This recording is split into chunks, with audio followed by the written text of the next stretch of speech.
Desde prácticamente que iniciamos el estudio de la carta a los romanos, más concretamente desde el capítulo 1, versículo 8, hasta el capítulo 3, versículo 20, lo que ha estado haciendo el apóstol Pablo, movido por el Espíritu Santo, es dejarnos claro, por activa, por pasiva, que absolutamente el 100% de la humanidad está infectada por este virus tan terrible del pecado, que el ser humano es esclavo del pecado de la cabeza a los pies.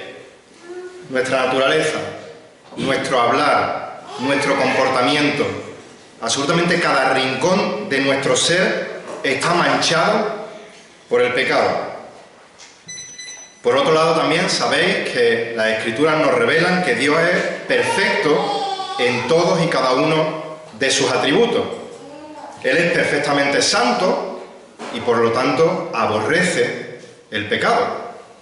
Dios es perfectamente justo, por lo tanto, Él condena justamente el pecado. Él es un juez justo y Él ha emitido un veredicto sobre todos los pecadores. Y ese veredicto es culpable. ¿Y cuál es la condena por ese veredicto? La Biblia lo dice también muy claro. Es la condenación eterna, como dice en Marcos 9, 43 y 44, en el infierno, el fuego inextinguible, donde el gusano de ellos, de los condenados, no muere y el fuego no se apaga. Esta realidad trágica es la que le espera a todos y cada uno de los seres humanos que han habitado desde la caída en el Edén, que habitan ahora mismo y que habitarán la tierra hasta que el Señor vuelva. Y parece que Pablo nos ha cogido como si fuésemos nosotros el saco en el que entremos boxeador y nos ha estado vapuleando una, otra, y nos ha dejado sin absolutamente ninguna excusa que podamos presentar delante de Dios.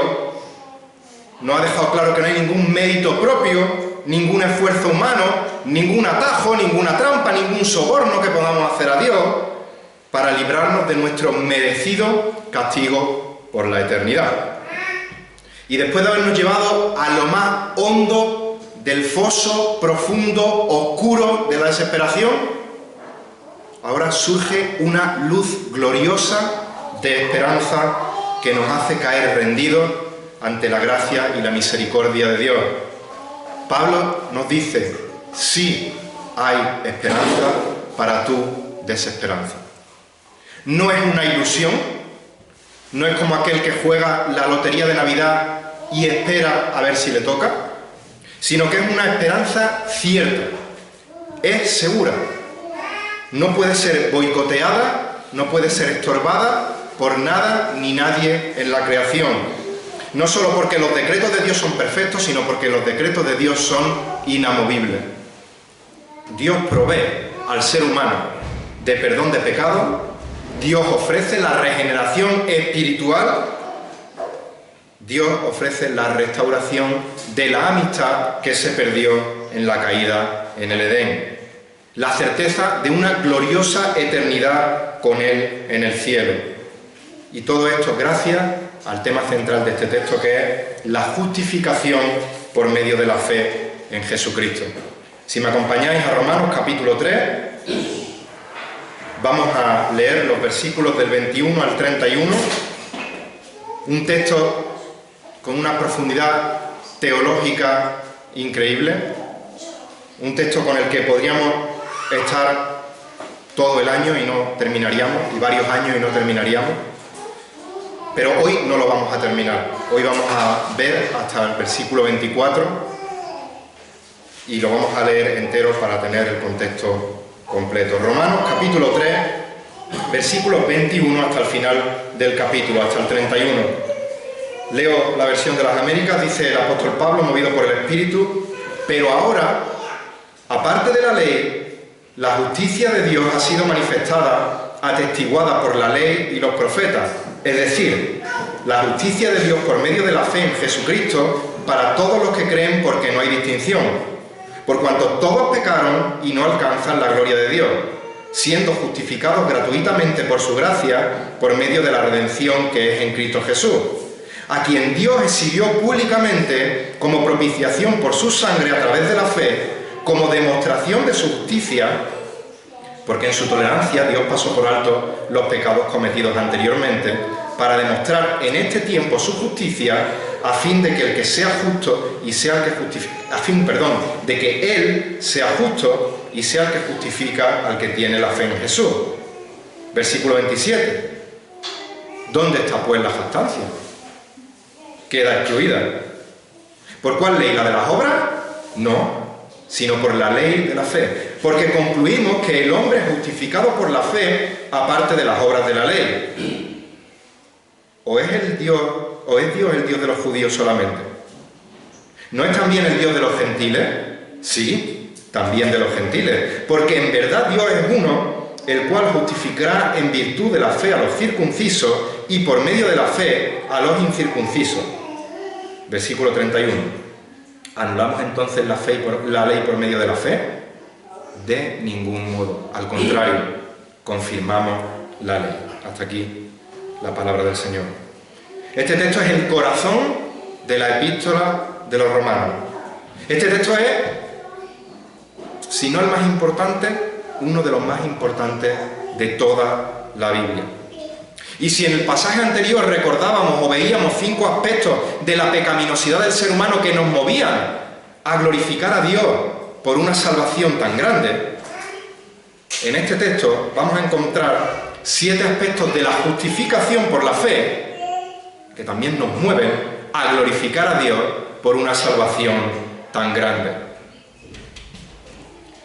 Si os fijáis, el versículo 21 comienza diciendo pero. Y este es uno de los peros más preciosos de toda la Escritura. Con este pero el apóstol Pablo está haciendo un contraste entre lo que ha dicho inmediatamente antes y lo que va a decir a continuación. ¿Qué nos ha dicho antes, versículo 20? Que por las obras de la ley ningún ser humano será justificado delante de Dios, porque por medio de la ley viene el conocimiento del pecado. Es decir, el ser humano está incapacitado por su pecado para poder ser justo delante de Dios. ¿Por qué? Porque es incapaz de ser perfectamente justo, porque es incapaz de cumplir a perfección la ley durante todos los días de su vida. Y como dice Santiago 2:10, y ya hemos dicho muchas veces, cualquiera que guarda toda la ley, pero tropieza en un punto, se ha hecho culpable de todos los puntos de la ley. Pero, en contraste a la incapacidad del ser humano de llegar al estándar de santidad perfecto de Dios, es Dios quien provee o quien va a proveer de lo necesario para satisfacer sus propias demandas de justicia. Y Pablo no solo está haciendo una transición entre los versículos de antes y los versículos de ahora, sino que es que después de ese pero viene otra palabra. Pero ahora. Y lo que también está haciendo es un punto de inflexión en la historia.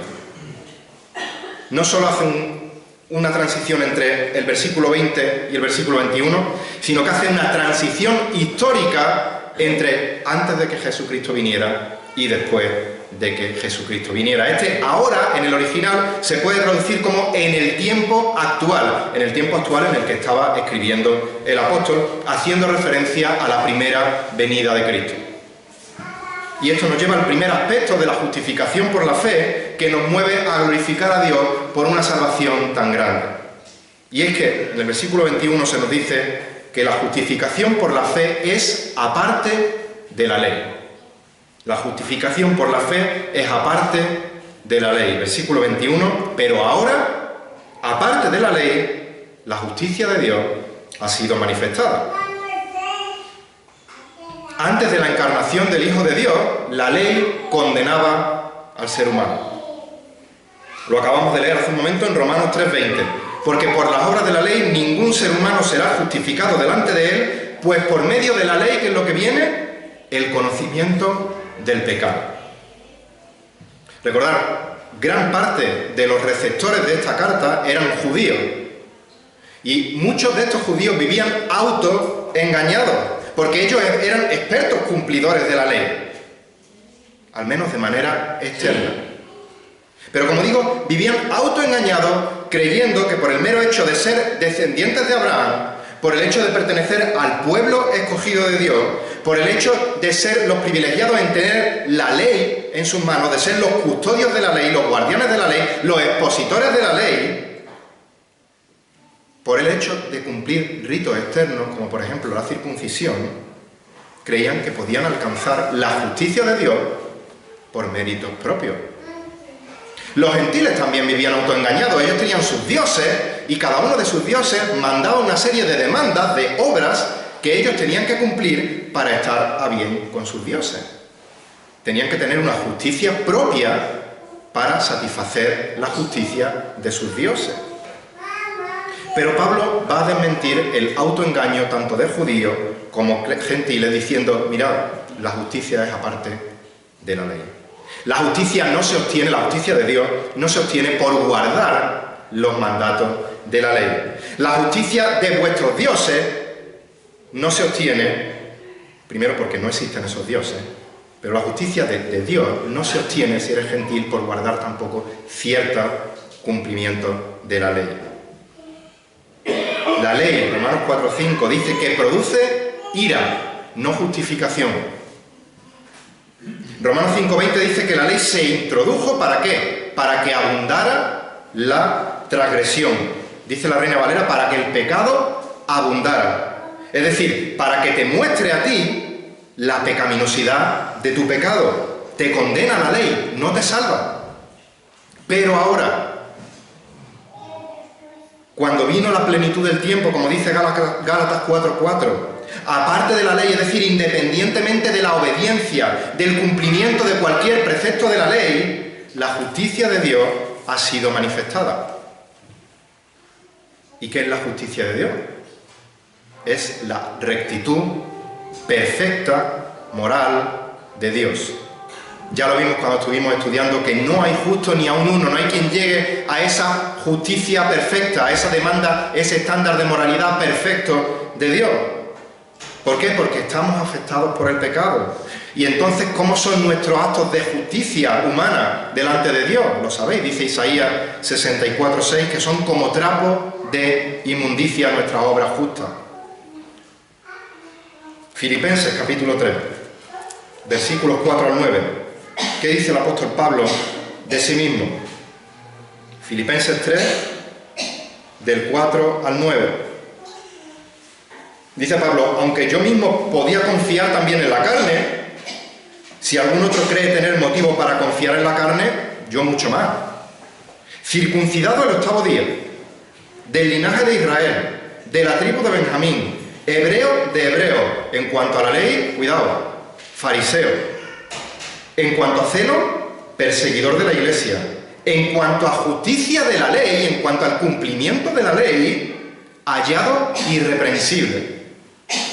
A ver quién tiene narices de decirme algo que yo no haya cumplido de la ley. Pero, versículo 7, todo lo que para mí era ganancia lo he estimado como pérdida por amor de Cristo. Y aún más, yo estimo como pérdida todas las cosas en vista del incomparable valor de conocer a Cristo Jesús, mi Señor, por quien lo he perdido todo y lo considero como basura a fin de ganar a Cristo. Y llegamos al versículo 9. Y ser hallado en Él, no teniendo mi propia justicia derivada de la ley, sino la que es por la fe en Cristo. La justicia que procede de Dios sobre la base de la fe. Como el ser humano es incapaz de obedecer a perfección la justicia de Dios, es Dios el que tiene que darnos de alguna manera esa justicia a nosotros. Y como sabéis, y como veremos más adelante, es por medio de la fe en Jesucristo. Esa justicia no es de nosotros, sino es la justicia de Dios, que Dios nos la da a nosotros. Pablo dice, no teniendo una justicia mía derivada de la ley. La justicia de Pablo era aparte de la ley. No tenía una justicia propia porque era apóstol, no tenía una justicia propia porque era irreprensible delante del cumplimiento de la ley, sino que su justicia venía de Dios en base, como hemos leído, a la fe en Cristo. 7 aspectos de la justificación por la fe que nos mueven a glorificar a Dios por una salvación tan grande. En primer lugar, la justicia de Dios por la fe, o la justificación por la fe, es aparte de la ley. En segundo lugar, la justificación por la fe es la misma en el Antiguo y en el Nuevo Testamento. Dice, la justicia de Dios ha sido manifestada, atestiguada por la ley y los profetas. Y como sabéis, la ley y los profetas es una forma de decir el Antiguo Testamento. Pablo dice en Romanos capítulo 4, versículos 2 y 3, porque si Abraham fue justificado por las obras, ¿de qué tiene que jactarse? Tiene de qué jactarse, pero no para con nosotros, porque ¿qué dice la Escritura? Y se va a Génesis capítulo 15, versículo 6. Y creyó Abraham y le fue contado por justicia. Él creyó a Dios y le fue contado por justicia. La justificación por la fe está en el Antiguo Testamento. Pocos versículos después, seguimos en Romanos 4, versículos 6 y 7 ahora, dice, como también David habla de la bendición que viene sobre el hombre a quien Dios atribuye justicia aparte de las obras. Salmo 32, 1 y 2 va a citar a continuación. Bienaventurados aquellos cuyas iniquidades han sido perdonadas y cuyos pecados han sido cubiertos. La justificación por la fe es la misma en el Antiguo y en el Nuevo Testamento. Isaías 54, 17. Ningún arma forjada contra ti prosperará y condenarás toda lengua que se alce contra ti en juicio. Esta es la herencia de los siervos del Señor y su justificación viene de mí, declara el Señor, la justicia de Dios. Isaías 61, 10. En gran manera me gozaré en el Señor, mi alma se regocijará en mi Dios, porque Él me ha vestido de ropas de salvación, me ha envuelto de manto de justicia. Como el novio se engalana con una corona, como la novia se adorna con su joya. Isaías 61, versículo 6. La justificación por la fe no es algo nuevo. No es que Pablo había recibido nueva revelación de parte de Dios, sino que esta verdad ya había sido revelada en el Antiguo Testamento. El propio Pablo lo ha dicho en su presentación a los romanos, a los hermanos de Roma. Pablo, siervo del Señor Jesucristo, Romanos 1, versículos 1 y 2, llamado a ser apóstol, apartado para el Evangelio de Dios, el Evangelio de Dios que Dios ya había prometido por medio de sus profetas, por medio del Antiguo Testamento, en la Santa Escritura. No hay un evangelio de la ley en el Antiguo Testamento y un evangelio de la gracia en el Nuevo Testamento, sino que solo hay un evangelio. El Antiguo Testamento apuntaba a la justificación por la fe en el Mesías que habría de venir. El Nuevo Testamento muestra la obra redentora del Mesías que ya ha venido y por esa obra son justificados por medio de la fe que fue anunciada en el Antiguo Testamento. En Lucas 24, versículos 25 al 27, Jesús le dice a estos dos discípulos que iban camino a la aldea de Maús: oh insensatos y tardos de corazón, para creer todo lo que los profetas os habían dicho. ¿No era necesario que el Cristo padeciera todas estas cosas y entrara en su gloria? Y comenzando por Moisés, continuando por todos los profetas, le explicó todo lo referente a él, a Jesús, en las Escrituras. ¿En qué Escritura? En el Antiguo Testamento. De manera que Dios no salva de una manera en el Antiguo Testamento y de otra manera en el Nuevo Testamento, sino que siempre ha sido por medio de la fe. El Antiguo Testamento apunta a la justicia del Mesías que había de venir. Pero ahora, una vez que el Mesías ha venido, se ha manifestado, como hemos leído, esa justicia. Estamos viendo 7 aspectos de la justificación por la fe que nos mueven a glorificar a Dios por una salvación tan grande. En primer lugar, la justificación por la fe es aparte de la ley. Esta justificación por la fe es la misma en el Antiguo y en el Nuevo Testamento. Y en tercer lugar, la justificación es alcanzada únicamente por la fe en Jesucristo. La justificación es alcanzada únicamente por la fe en Jesucristo. Versículo 22. La justicia de Dios por medio de la fe en Jesucristo para todos los que creen. Volviendo al texto de Génesis 15:6, se nos dice que Abraham creyó en el Señor y él se lo reconoció por justicia. Tenemos que tener cuidado de no leer de pasada, de manera superficial la Biblia, porque podemos entender lo que no dice el texto. Una lectura superficial al leer Abraham creyó en el Señor y él se lo reconoció por justicia, puede parecer que lo que está siendo reconocido es la propia fe de Abraham. Abraham estaría siendo justificado en base a su fe. Esta fe sería una obra de Abraham, Abraham estaría siendo justificado por obra y sabemos que la Biblia dice que la justificación es por fe, no por obras, para que nadie se gloríe. Ni aquí ni en ninguna otra parte de la Biblia dice que somos justificados en base a o a causa de nuestra propia fe, sino que somos justificados por medio de la fe. La fe no es un fin en sí mismo, la fe no es la causa de nuestra justificación, sino que la fe es el instrumento, la fe es el medio por el cual somos justificados. Dios nos justifica por medio de la fe en Jesucristo, no a causa de la cantidad de fe que yo tenga, de la calidad que sea mi fe en Jesucristo. Y una ilustración muy tonta, pero que lo aclara muy bien por si os he liado un poco. Una persona quiere ir nadando desde la playa de Mazagón de Huelva hasta Cuba. Y él tiene fe en que va a llegar sí o sí. Tiene muchísima fe. Confía en su fe. ¿Qué pasa? Que las probabilidades de que muera ahogado por el camino o que forme parte del menú de algún tiburón que pasaba por allí son extremadamente altas. Por el contrario, hay otra persona que acaba de ver la película Titanic, que le tiene pánico al océano, pero que se monta en un crucero que sale del puerto de Mazagón de Huelva y llega hasta Cuba. Y él no tiene fe ninguna en que ese crucero va a llegar a su destino. Él está seguro de que va a chocar con un iceberg, se va a hundir y va a morir ahogado en el océano. Las probabilidades de que llegue a buen puerto, nunca mejor dicho, son extremadamente altas, a pesar de la fe que tiene esta persona. Porque la justificación no depende ni de la cantidad de fe que tú tienes, ni de la calidad de fe que tú tienes, sino en quién tienes puesta esa fe. Tampoco vale en cualquier cosa la fe.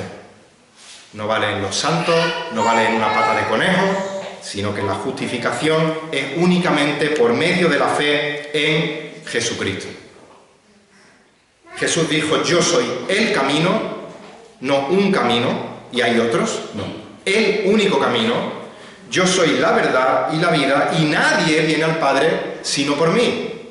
Juan 14:6.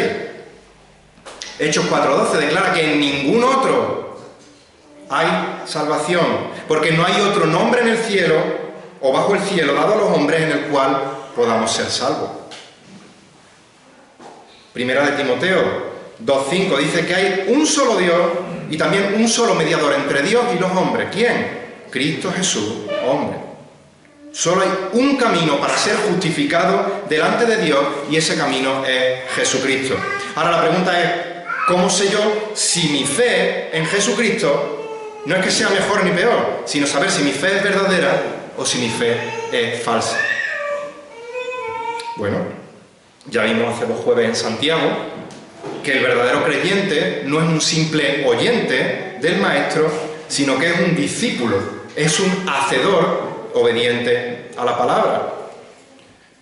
Tanto Juan Pablo como Samuel en estos días nos han mostrado diversas escenas en los evangelios en los cuales multitudes siguen al Señor Jesús, pero muchos de ellos no tenían una verdadera fe en el Maestro, sino que le seguían por los beneficios que podían sacar de él, porque les daba de comer, porque les sanaba de enfermedades, porque disfrutaban de los milagros que hacía. Pero en el momento de la verdad, Juan 6:66 dice que muchos de sus discípulos se apartaron y no andaban ya con él. Con lo cual estaban demostrando que no eran verdaderos discípulos, sino que eran simplemente oyentes. Son los de la parábola del sembrador, en Mateo 13, donde vemos en los versículos 5 y 6 que parte de esa semilla, Mateo 13, 5 y 6, cayó en pedregales, donde no tenía mucha tierra, enseguida brotó, porque no tenía profundidad la tierra, pero cuando salió el sol se quemó, y porque no tenía raíz, se secó. Muchas de las multitudes gritaban: «Hosanna al Hijo de David, bendito el que viene en el nombre del Señor, hosanna en las alturas», Mateo 21:9. Y a los pocos días que estaban gritando: «Crucifícale, crucifícale».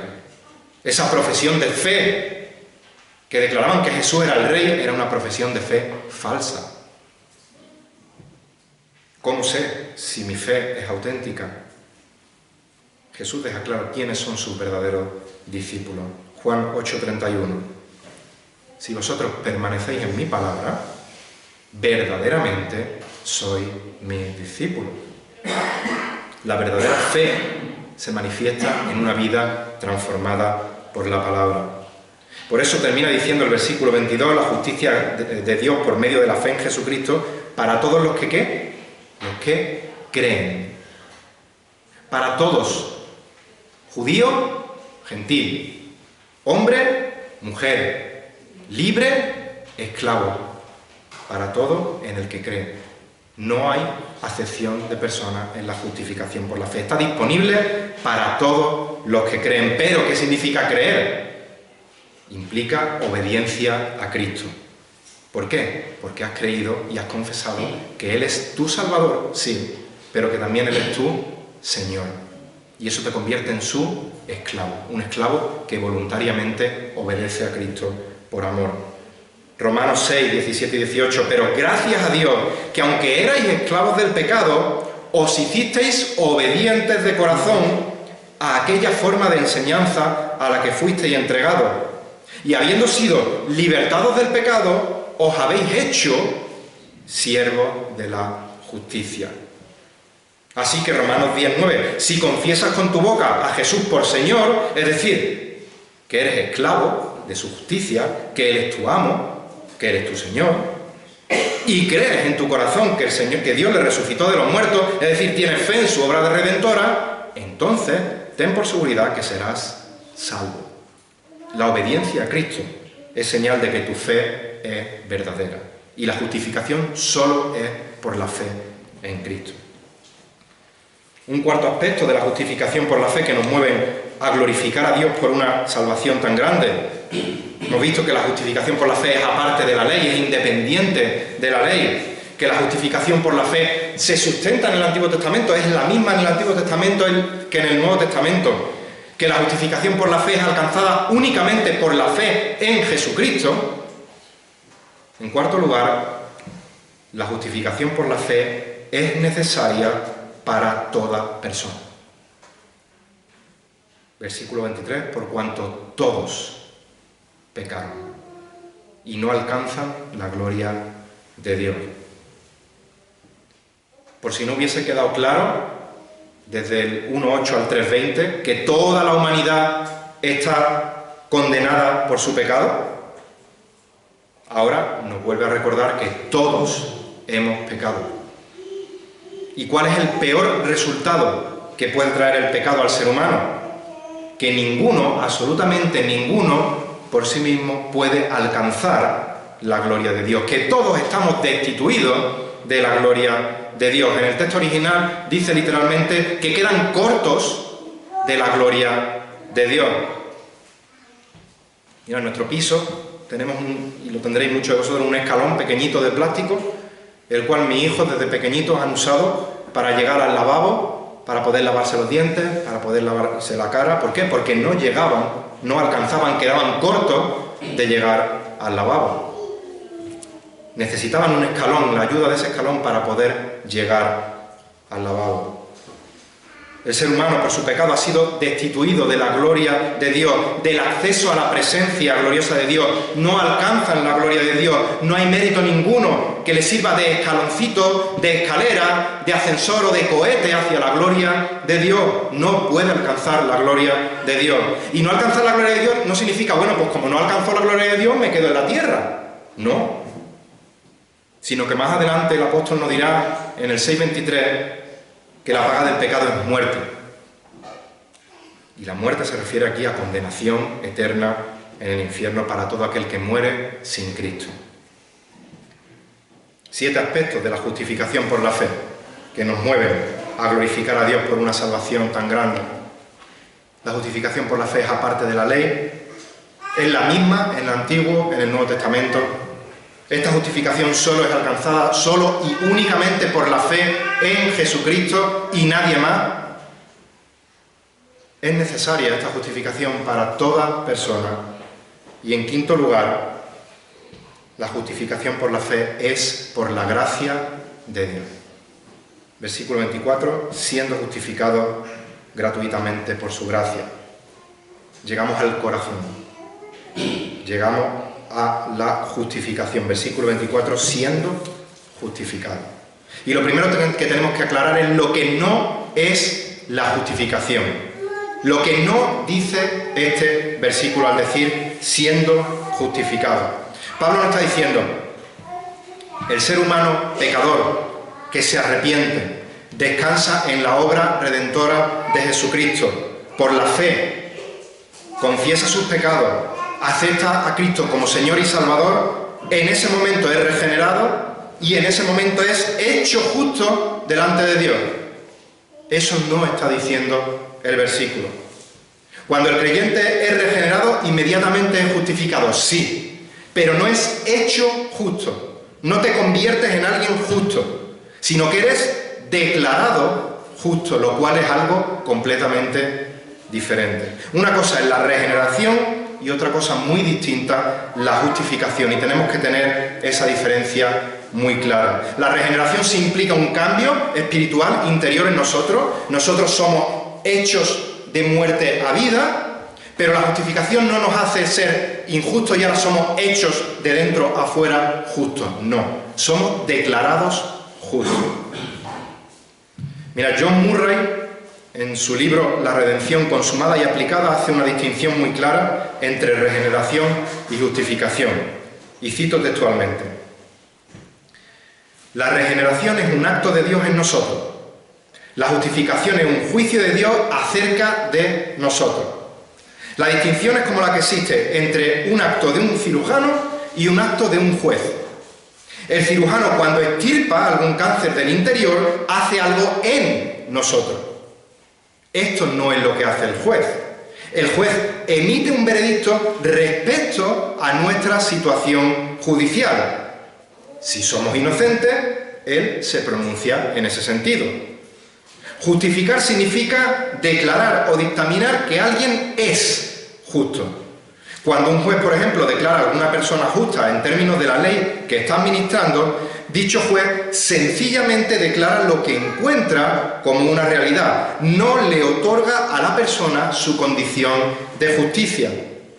Y sigue diciendo más adelante, la justificación sencillamente tiene en cuenta el carácter de la persona interesada y el juez otorga su veredicto en conformidad con él mismo.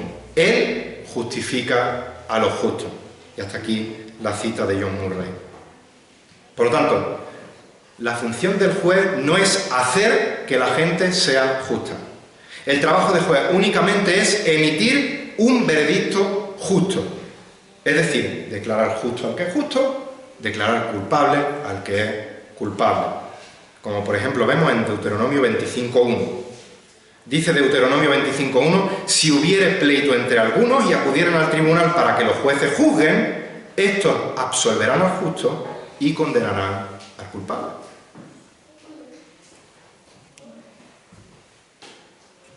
Siendo justificado. El verbo es un verbo que está en voz pasiva. ¿Qué significa eso? Que no somos nosotros los que hacemos la acción, sino que somos los beneficiarios de la acción. La acción es hecha en nosotros. Nosotros no hacemos nuestra justificación, sino que es Dios quien nos justifica. O dicho de otra manera, la justificación es un acto que Dios hace en nosotros. ¿Cómo podríamos en resumen definir la justificación? Y hay muchas definiciones válidas y correctas, pero podríamos definir la justificación como un acto legal que sucede instantáneamente cuando Dios nos salva, por el cual somos declarados justos delante de Dios, gracias a que la justicia perfecta de Cristo nos es imputada a nuestra cuenta. Nuestros pecados son perdonados y somos declarados justos delante de Dios. Y el versículo sigue diciendo, siendo justificados gratuitamente por su gracia. Ya podíais decirme de memoria la definición de gracia que sabéis que me gusta a mí dar. Gracia es un favor, es un regalo desmerecido de parte de Dios hacia nosotros. No solo es inmerecido porque nos regala algo que no merecemos, sino que además es desmerecido porque nos regala justo lo contrario a lo que merecemos. ¿Qué merecemos? La condenación en el infierno. ¿Qué nos regala? La vida eterna en el cielo. Pero hay un detalle aquí que no podemos pasar por alto. Parece en español una redundancia. Dice el versículo 24, siendo justificados gratuitamente por su gracia. Esto recalca que no es algo que nosotros podamos comprar. No hay mérito alguno que nos haga conseguir el pago necesario para poder comprar esa justificación. Es gratuita por su gracia. Dios nos la da por su soberana voluntad. Pero fijaros, la palabra gratuitamente es la misma que leemos en Juan 15, 25. No hace falta que lo busquéis. Juan 15, 25. Cuando Jesús dice, pero esto es para que se cumpla la palabra que está escrita en su ley. Sin causa me aborrecieron. En el idioma original encontramos la misma palabra que se traduce en Romanos por gratuitamente, pero aquí se traduce como sin causa. ¿Cómo fue el aborrecimiento que recibió Jesús? Fue sin causa, fue violencia gratuita. No había nada que hubiera hecho el Señor Jesús malvado que le hiciera merecedor de ser aborrecido y de recibir dicho trato. También vemos la palabra gratuitamente en Gálatas 2:21, cuando dice el apóstol Pablo, no hago nula la gracia de Dios, porque si la justicia viene por medio de la ley, entonces Cristo murió en vano. Dice la Reina Valera, entonces por demás murió Cristo. Si la justicia hubiera venido por la ley, Cristo hubiera muerto gratuitamente, en vano, para nada. Este por demás, este en vano, es la misma palabra exactamente en el original que se traduce por gratuitamente. Y me vaya a permitir un brevísimo paréntesis aquí. He leído la versión de las Américas y he leído la versión Reina Valera. Y yo os pregunto, ¿se entiende el texto en la traducción al español de la Reina Valera? Sí. ¿Se entiende el texto en lo que he leído de la versión de las Américas? Perfectamente. Pero de nuevo estamos viendo la importancia de acudir al idioma original para poder entender aún mejor lo que el escritor, movido por el Espíritu Santo, le está diciendo a la audiencia original. Y esto nos va a evitar de cometer algún error a la hora de explicar el texto y a la hora de aplicar el texto. Y cerramos el paréntesis. Todos los que creemos por fe en Jesucristo somos justificados, somos salvados por gracia gratuitamente, sin causa, sin motivo de nuestra parte que nos haga merecedores de esa justificación. Es por eso que dice Isaías 55:1, todos los sedientos, venid a las aguas, y los que no tenéis dinero, venid, comprad, comed. Venid, comprad vino y leche, ¿cómo? Gratuitamente.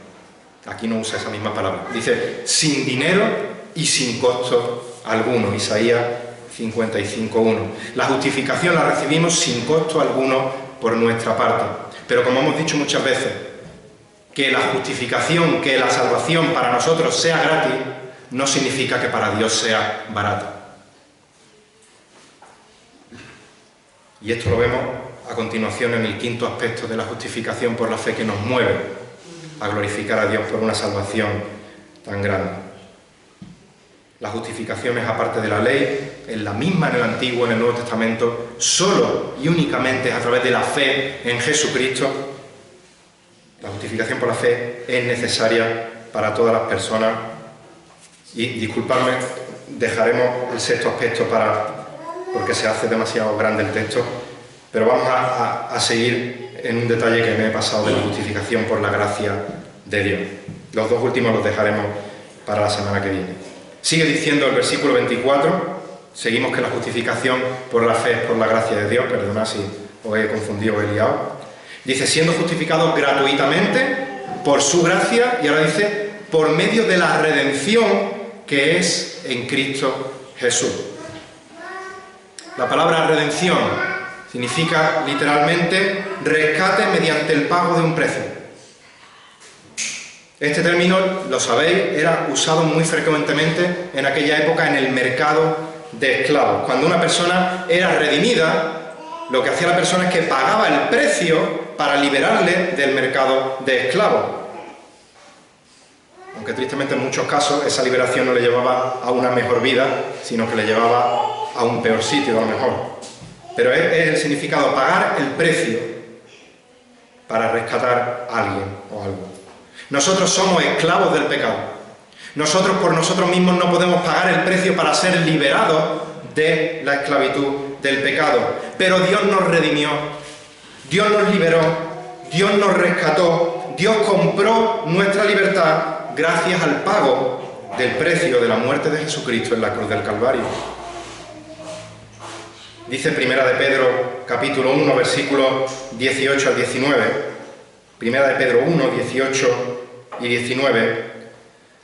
Sabiendo que no fuisteis redimidos de vuestra vana manera de vivir heredada de vuestros padres con cosas perecederas como oro o plata. No había un pago en este mundo que pudiera redimirnos, que nos pudiera liberar, que pudiera pagar el precio para libertarnos de la esclavitud del pecado. Entonces, ¿cómo fue la redención? Dice, sino con sangre preciosa, como de un cordero sin tacha y sin mancha. Esto es la sangre de Cristo. Nuestra redención es en Cristo Jesús, el cual, como veremos, vivió una vida perfecta que ninguno de nosotros podríamos vivir a causa de nuestro pecado, y murió la muerte que nosotros merecíamos morir a causa de nuestro pecado. ¿Cómo fue el pago del precio de esa redención? Nos lo ha dicho Pedro.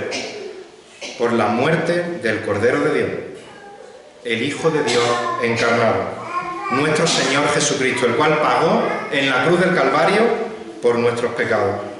Y de esa manera Dios puede declararnos justos a pecadores impíos que Él salva.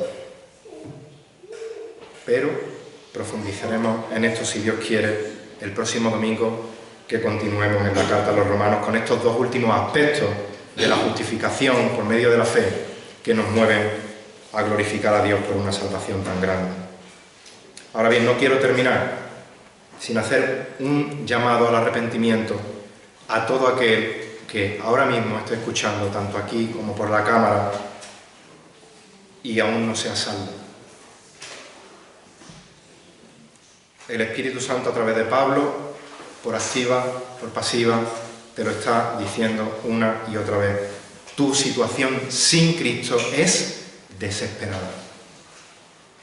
No solo eres esclavo del pecado en esta tierra, sino que además estás condenado a la eternidad en el infierno porque eres pecador y no hay nada en tu justicia propia que pueda hacerte justo delante de Dios.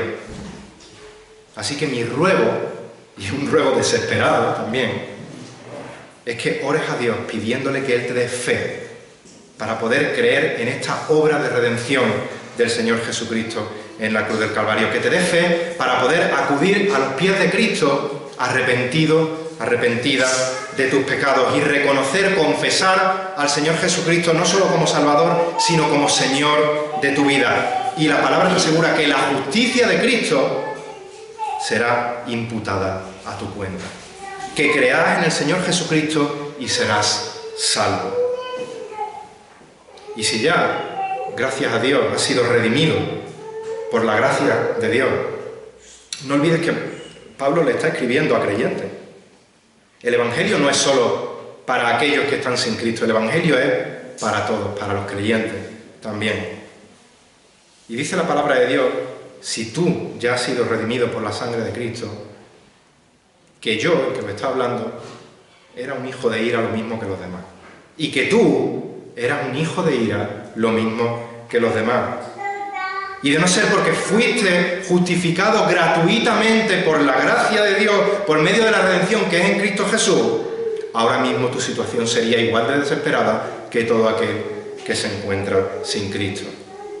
Así que esta verdad gloriosa de la justificación por la fe nos lleve a vivir una vida agradecida a Dios por una salvación tan grande.